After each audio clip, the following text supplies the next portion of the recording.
Madam बधाई, बहुत ज़बरदस्त। अध्यक्ष महोदय, मैं आपका धन्यवाद देना चाहता हूं।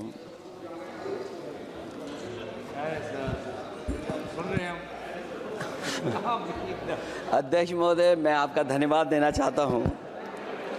साथ ही साथ इस सदन में जो 75वें वर्ष पर संविधान की बहस शुरू हुई है, जहां सत्ता पक्ष से माननीय रक्षा मंत्री जी उन्होंने अपनी बात रखी। अभी कांग्रेस पार्टी की नवनिर्वाचित सांसद उन्होंने अपनी बात रखी। उसके बाद अध्यक्ष महोदय मुझे बोलने का मौका मिल रहा है। मैं सबसे पहले लाखों लाख लोग जो भारत देश की आज़ादी में जिन्होंने अपनी जान न्यौछावर कर दी, देश आज़ाद हुआ।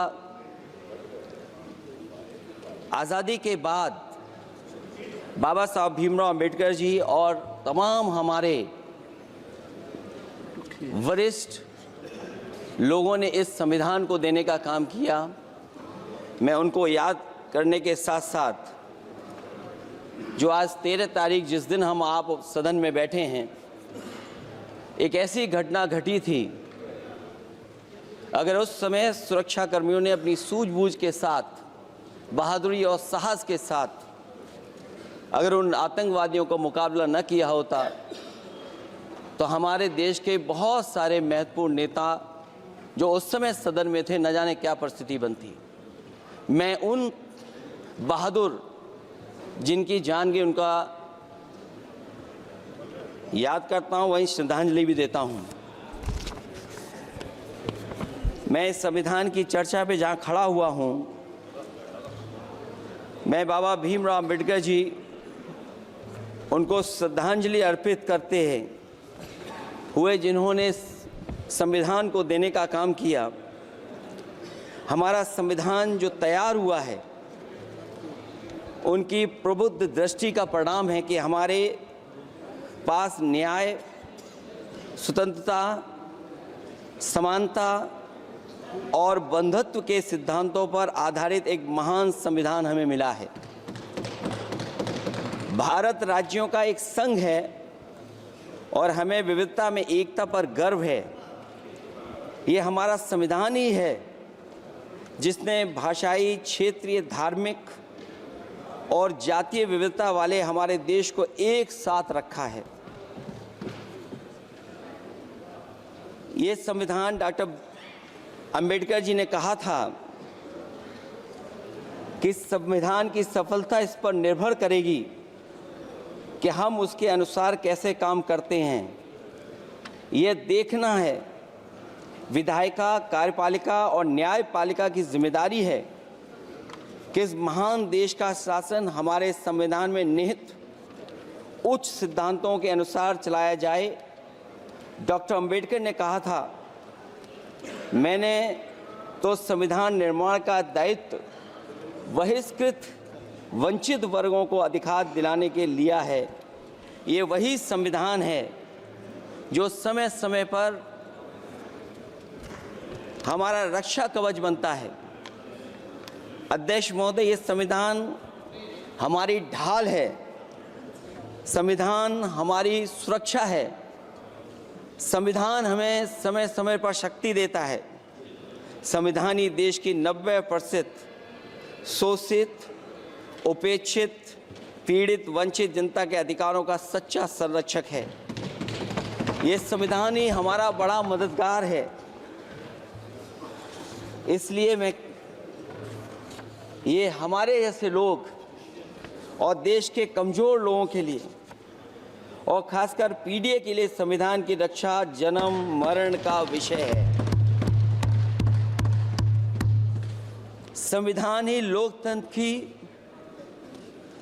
प्राणवायु है और जहां बाबा साहब भीमराव अंबेडकर जी ने इतना शानदार अच्छा संविधान दिया, वहीं डॉक्टर अम्बेडकर ने स्पष्ट कहा था, जो हमारे माननीय मंत्री जी ने भी सत्ता पक्ष से वो बात रखी और कहा था, संविधान कितना भी अच्छा हो, यदि उसे लागू करने वाले लोग अच्छे नहीं होंगे तो परिणाम अच्छे नहीं निकलेंगे। इसलिए अध्यक्ष महोदय, इस संविधान पर लगभग 75 वर्ष में के बाद भारत की संसद में फिर चर्चा हो रही है। मैं कई महत्वपूर्ण बिंदुओं पर अपनी बात को रखना चाहूँगा। अध्यक्ष महोदय, हमारे संविधान की प्रस्तावना संविधान का निचोड़ है। सरकार के उद्देश्यों और लक्ष्यों को स्पष्ट उल्लेख है प्रस्तावना में। मैं प्रारंभ करता हूं संपूर्ण प्रभुत्व संपन्न समाजवादी धर्मप्रिय लोकतांत्रिक गणराज्य से। आज अध्यक्ष जी, सीमाओं की रक्षा करना संप्रभु का प्रथम कर्तव्य है। और अध्यक्ष महोदय, जिस देश की सीमाओं की सुरक्षा में जहां पर समय समय पर सेंध लगती हो, और हमारे माननीय मंत्री जी बेहतर जानते होंगे कि कई जगह पर हमारी सीमाएं सिकुड़ रही हैं। हमारे संसदीय मंत्री राज्य अरुणाचल प्रदेश में चीन के बिल्कुल बगल में रहते हैं। अध्यक्ष महोदय ये जानते होंगे कि हमारे पड़ोस में कितने गांव बस गए हैं, न जाने कितना वहां पर गांव की तरह घर बसा दिए गए हैं। लद्दाख की तरफ अभी दोनों देशों की सेनाएं पीछे हटी हैं। हम अपनी सीमा में ही पीछे हटे हैं, और चीन जो हमारी सीमा में अंदर आ गई थी, वो हमारी सीमाओं से ही आंशिक रूप से पीछे हटी है। और अध्यक्ष महोदय, उस सीमा के पास एक रिजांगला मेमोरियल बना था। हमारे सरकार के लोग ये जानते होंगे कि जिस समय ये बात उठी लद्दाख को लेकर के, उस रिजांगला के मेमोरियल को तोड़ दिया गया। आज वो रिजांगला मेमोरियल वहां नहीं है। और उस लड़ाई के लिए अध्यक्ष महोदय, हमारी फौज के लिए कहा गया था कि हमारी वो बहादुर फौज है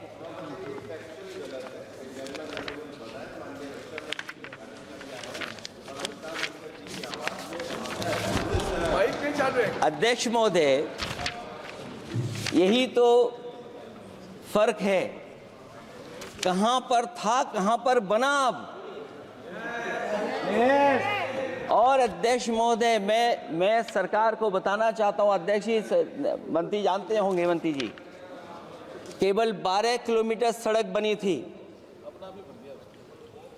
और पड़ोसी देश ने क्या क्या नहीं कहा गया। और वो समय आएगा जब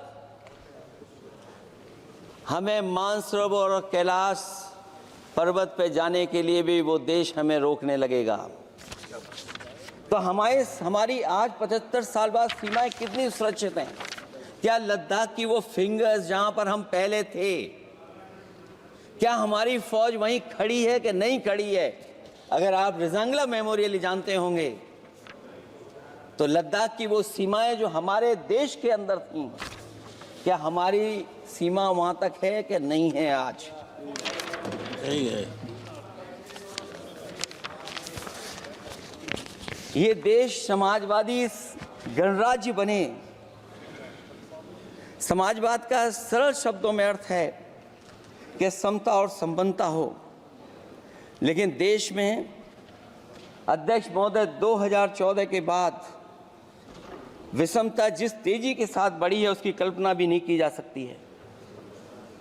140 करोड़ में से 82 करोड़ सरकारी अन्न पर जिंदा हैं।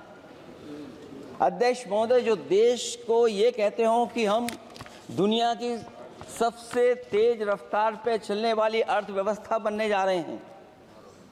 3 पर पहुंच गए और ऊपर जाएंगे।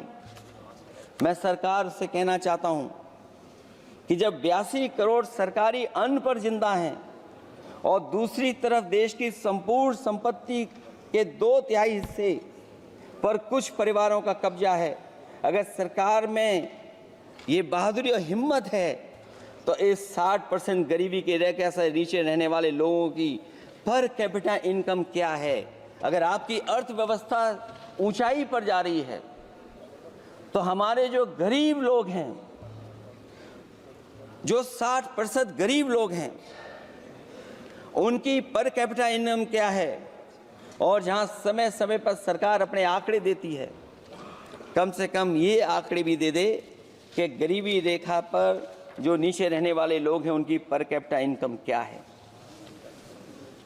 इससे स्पष्ट हो जाएगा कि 5% लोगों की पर कैपिटा इनकम क्या है।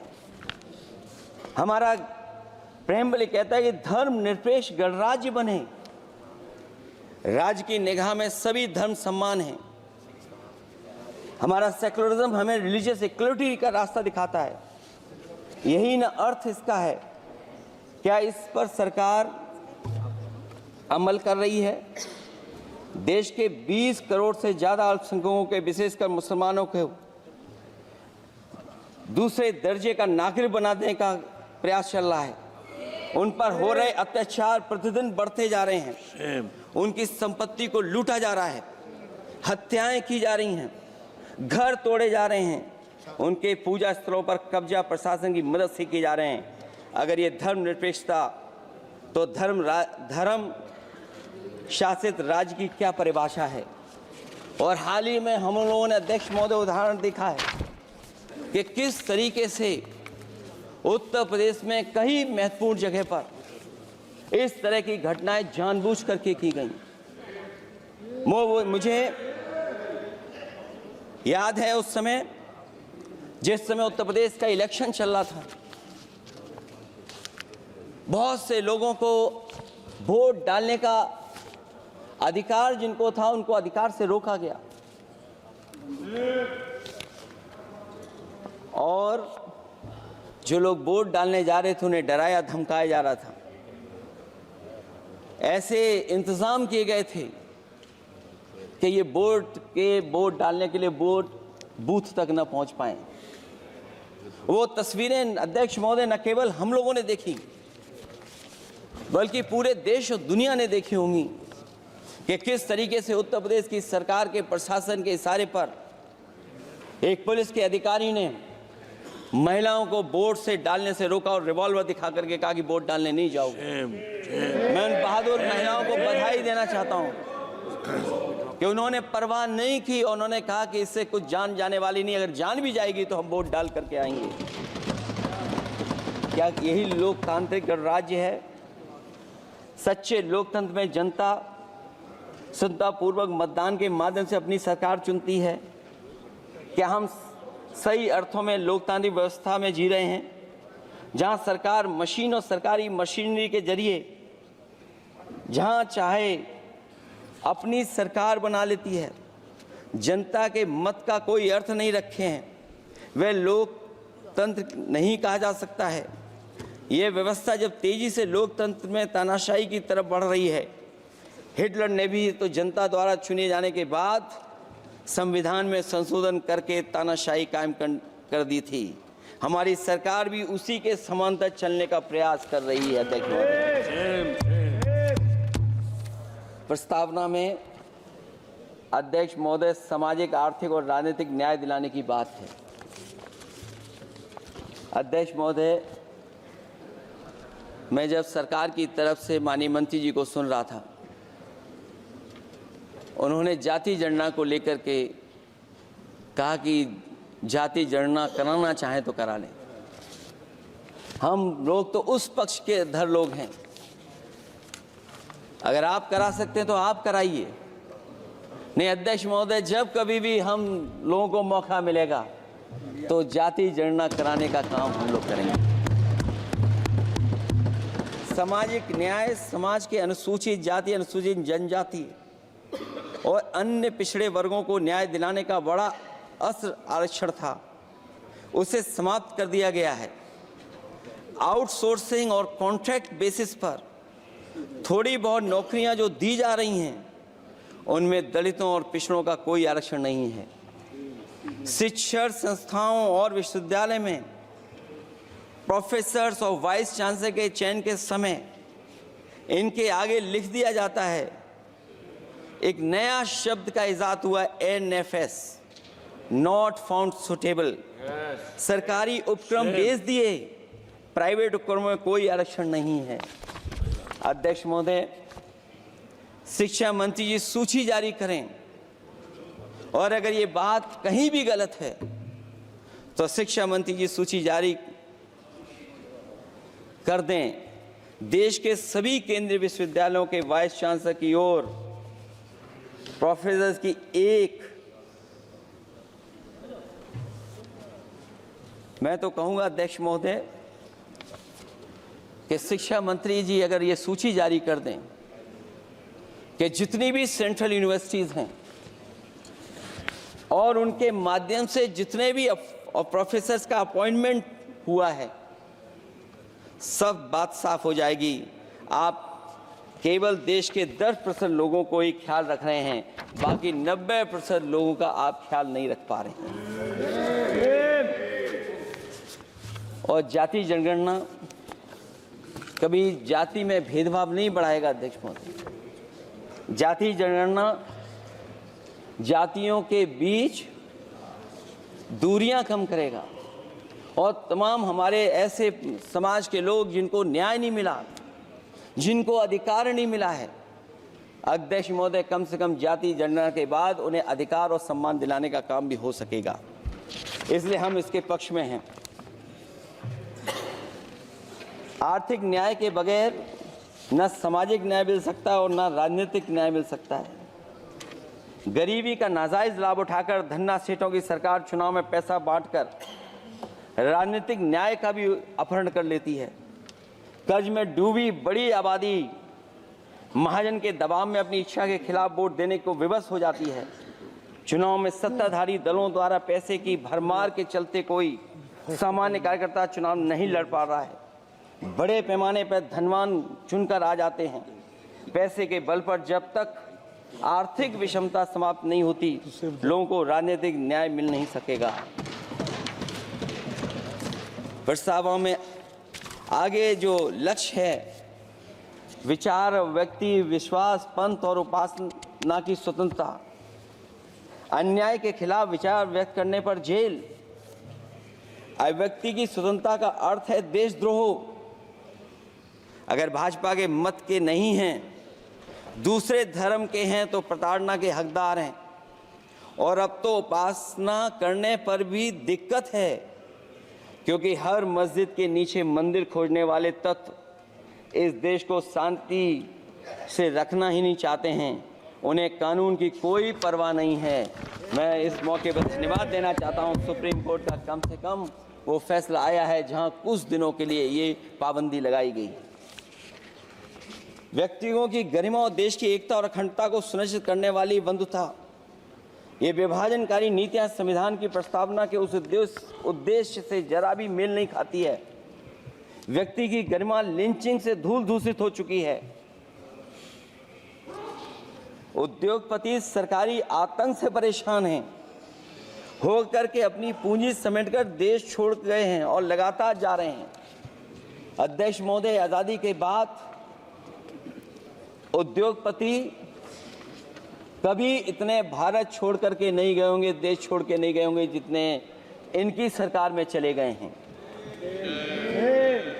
अगर व्यक्ति की गरिमा सुनिश्चित हो तो कोई व्यक्ति क्या अपनी मातृभूमि को छोड़ करके जा सकता है। सरकार इस पर आत्मचिंतन करे। अगर आपसी मतभेद पैदा करके एक दूसरे के प्रति अविश्वास पैदा किया जाएगा तो क्या देश की एकता और अखंडता के लिए एक अशुभ संकेत नहीं होगा।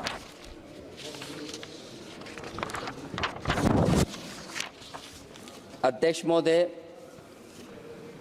आर्टिकल 14 कानून के समक्ष समानता। भारत के अंदर किसी भी व्यक्ति को राज कानून के समक्ष समानता को डिनाई नहीं कर सकता है। हो क्या रहा है, एक ही कानून कुछ लोगों के लिए अलग है और दूसरों के लिए अलग। अगर सत्ता पक्ष का व्यक्ति गेरुआ गमछा पहनकर गालियों को गाली दे दे तो जी हजूरी और दूसरा न्याय मांगने जाए तो उसे लाठी। क्या ये अनुच्छेद 14 का अनुपालन हो रहा है? अध्यक्ष महोदय, किसी भी व्यक्ति को उसके जीवन और दैहिक स्वतंत्रता से कानून सम्मत प्रक्रिया के बगैर वंचित नहीं किया जा सकता। ये सबसे महत्वपूर्ण मौलिक अधिकार है, लेकिन सबसे ज़्यादा इसी का दुरुपयोग हो रहा है।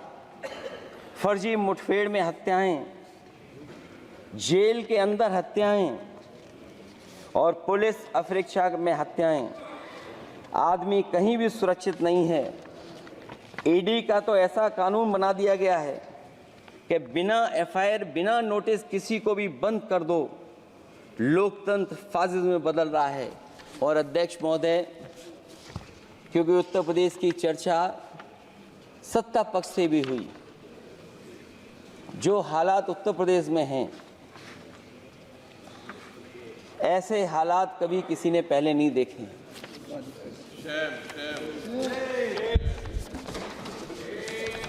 जहां पर कानून की समय समय पर धज्जियां उठ रही हैं। और अध्यक्ष महोदय, केवल एक घटना नहीं मैं कहना चाहता हूं, ऐसी तमाम घटनाएं हैं जिनके बारे में मैं कह सकता हूं।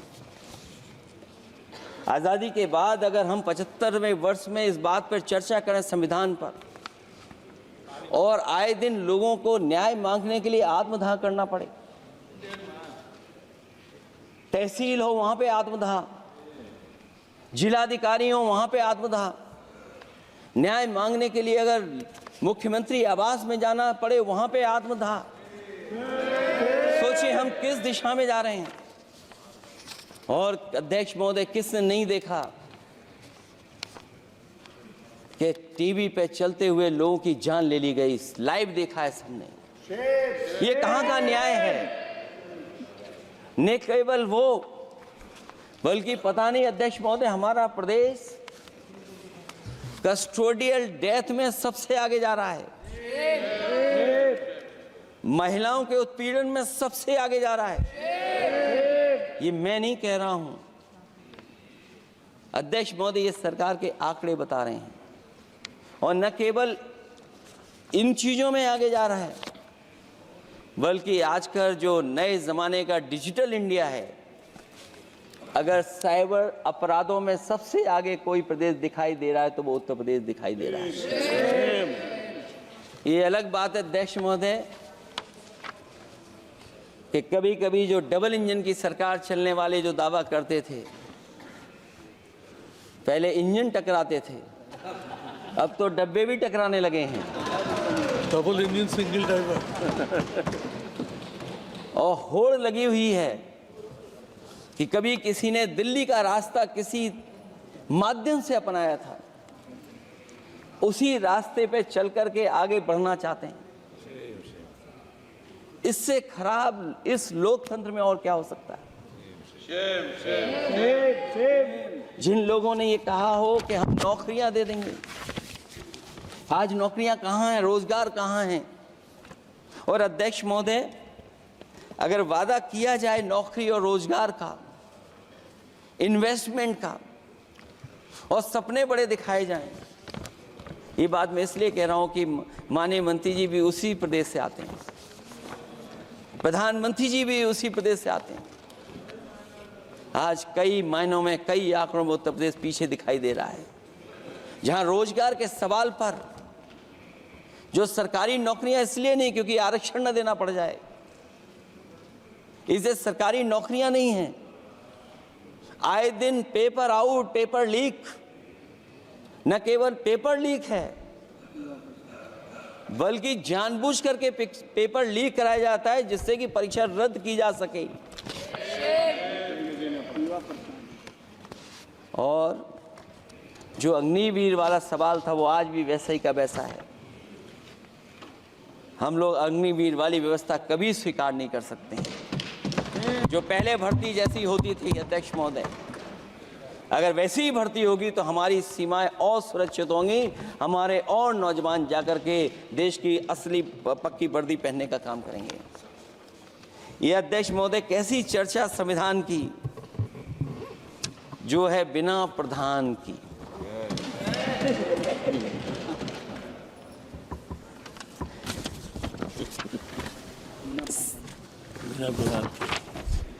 अध्यक्ष महोदय, इस सरकार में जो लोकतंत्र के साथ खिलवाड़ हुआ है, इतना कभी खिलवाड़ नहीं हुई होगी।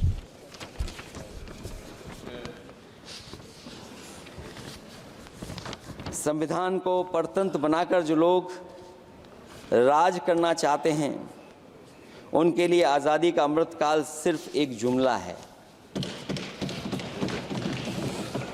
और अंत में मैं सिर्फ एक ही बात कहना चाहता हूं कि संविधान बचेगा तो न्याय बचेगा, और न्याय बचेगा तभी सबको बराबर मान सम्मान, सबको बराबर मौके मिलेंगे, भेदभाव भी मिटेगा। और भेदभाव का भाव भी इसलिए आज फिर से संविधान को बचाने के लिए एक और करो या मरो आंदोलन की ज़रूरत है। इसलिए अध्यक्ष महोदय, हम आपको भरोसा दिलाते हैं, पिछले चुनाव में भी बहुत सारे सत्ता पक्ष के माननीय लोग ये कहते थे कि हमें इतनी सीटें मिल जाएंगी तो हम संविधान बदल देंगे। अध्यक्ष महोदय, मैं आपके माध्यम से जनता का धन्यवाद देना चाहता हूं कि उन्होंने 400 पार के नारे को गिरा दिया और विपक्ष को इतनी ताकत दे दी कि इनकी जो सपना था संविधान बदलने को, उस सपने को तोड़ने का काम किया। अध्यक्ष महोदय, बहुत सारे साथी इधर के ही उधर हैं, अगर उधर वाले इधर आ गए उसी दिन ये सत्ता से बाहर हो जाएंगे। अध्यक्ष महोदय, आखिरी में मैं कुछ लाइनें कहकर के अपनी बात खत्म करना चाहता हूं। न मेरा है न तेरा है, ये हिंदुस्तान सबका है, नहीं समझी गई ये बात तो नुकसान सबका है।